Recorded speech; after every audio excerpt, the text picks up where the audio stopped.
Hello everyone, welcome to my our channel. আজকে তোমাদের সাথে একটা চিকেনের রেসিপি শেয়ার করব। তো বাজার থেকে না দেশি মুরগা আনা হয়েছিল, তো সেটা আজকে তোমাদের সাথে শেয়ার করব।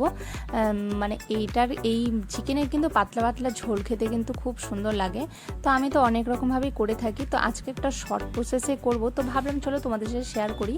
অনেকেই হয়তো এইভাবে করে থাকে। তো আমি কীভাবে মাংসটাকে ম্যারিনেট করে রাখি, তো তোমাদেরকে সেটা আজকে শেয়ার করব।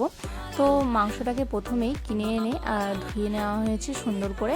তারপরে মাংসটার মধ্যে একটু লেবুর রস দিয়েছি, সেটা একদম স্কিপ করে গেছি। তো তারপরে এর মধ্যে লবণ দিলাম পরিমাণ মতন, তারপরে দিলাম হলো হলুদ গুঁড়ো, তারপরে 9-10টার মতন রসুন থেতো করে দিয়ে দিয়েছি।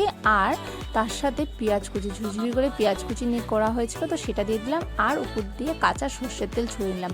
তো এটাকে না খুব সুন্দর করে ভালো করে ম্যারিনেট করতে হবে।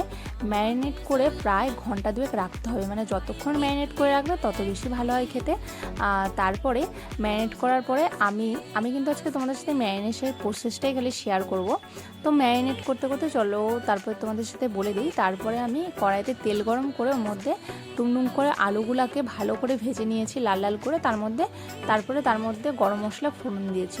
গরম মশলার মধ্যে ছিল শুকনো লঙ্কা ছিল, তেজপাতা ছিল, এলাচ ছিল, সাদা জিরে ছিল, দারচিনি ছিল, এলাচ ছিল, হ্যাঁ এটা তো বললামই। তো এগুলো ফোড়ন দিয়ে তারপরে পেঁয়াজটাকে লাল লাল করে ভেজে নিয়ে তার মধ্যে টমেটো কুচি দিয়েছিলাম আর আদা দিয়ে হালকা করে একটু ভাজা ভাজা করে তার মধ্যে আমি দিয়ে দিয়েছিলাম একটু পেঁয়াজ, একটু রসুন বাটা দিয়েছিলাম। আর তার মধ্যে মানে অল্প পেঁয়াজ রসুন বাটা ছিল। তো তার মধ্যে হলো মশলাটাকে ভালো করে কষিয়ে নিয়েছিলাম। মশলার মধ্যে ছিল জিরে বাটা, আদা বাটা তো আগে দিয়েছিলাম, জিরে বাটা আর শুকনো লঙ্কা বাটা দিয়ে ভালো করে কষিয়ে ম্যারিনেশনের মাংসটা দিয়ে ভালো করে কষাতে হবে। কষিয়ে যখন জলটা শুকিয়ে আসবে তার মধ্যে গরম জল দিয়ে ভালো করে ফুটিয়ে নামাই নিলেই রেডি গরম গরম চিকেন, মানে মোরগের ঝোল পাতলা পাতলা গরম গরম ভাতের সাথে খেতে কিন্তু দারুণ লাগবে, জাস্ট আর কিছু লাগবে না। তো ভিডিওটা ভালো লাগলে অবশ্যই লাইক কমেন্ট শেয়ার করো। আর হ্যাঁ, এরকম যদি আরও ভিডিও তোমরা দেখতে চাও অবশ্যই বানাবো, তোমরা যদি ভালোবাসা দাও তো অবশ্যই বানাবো।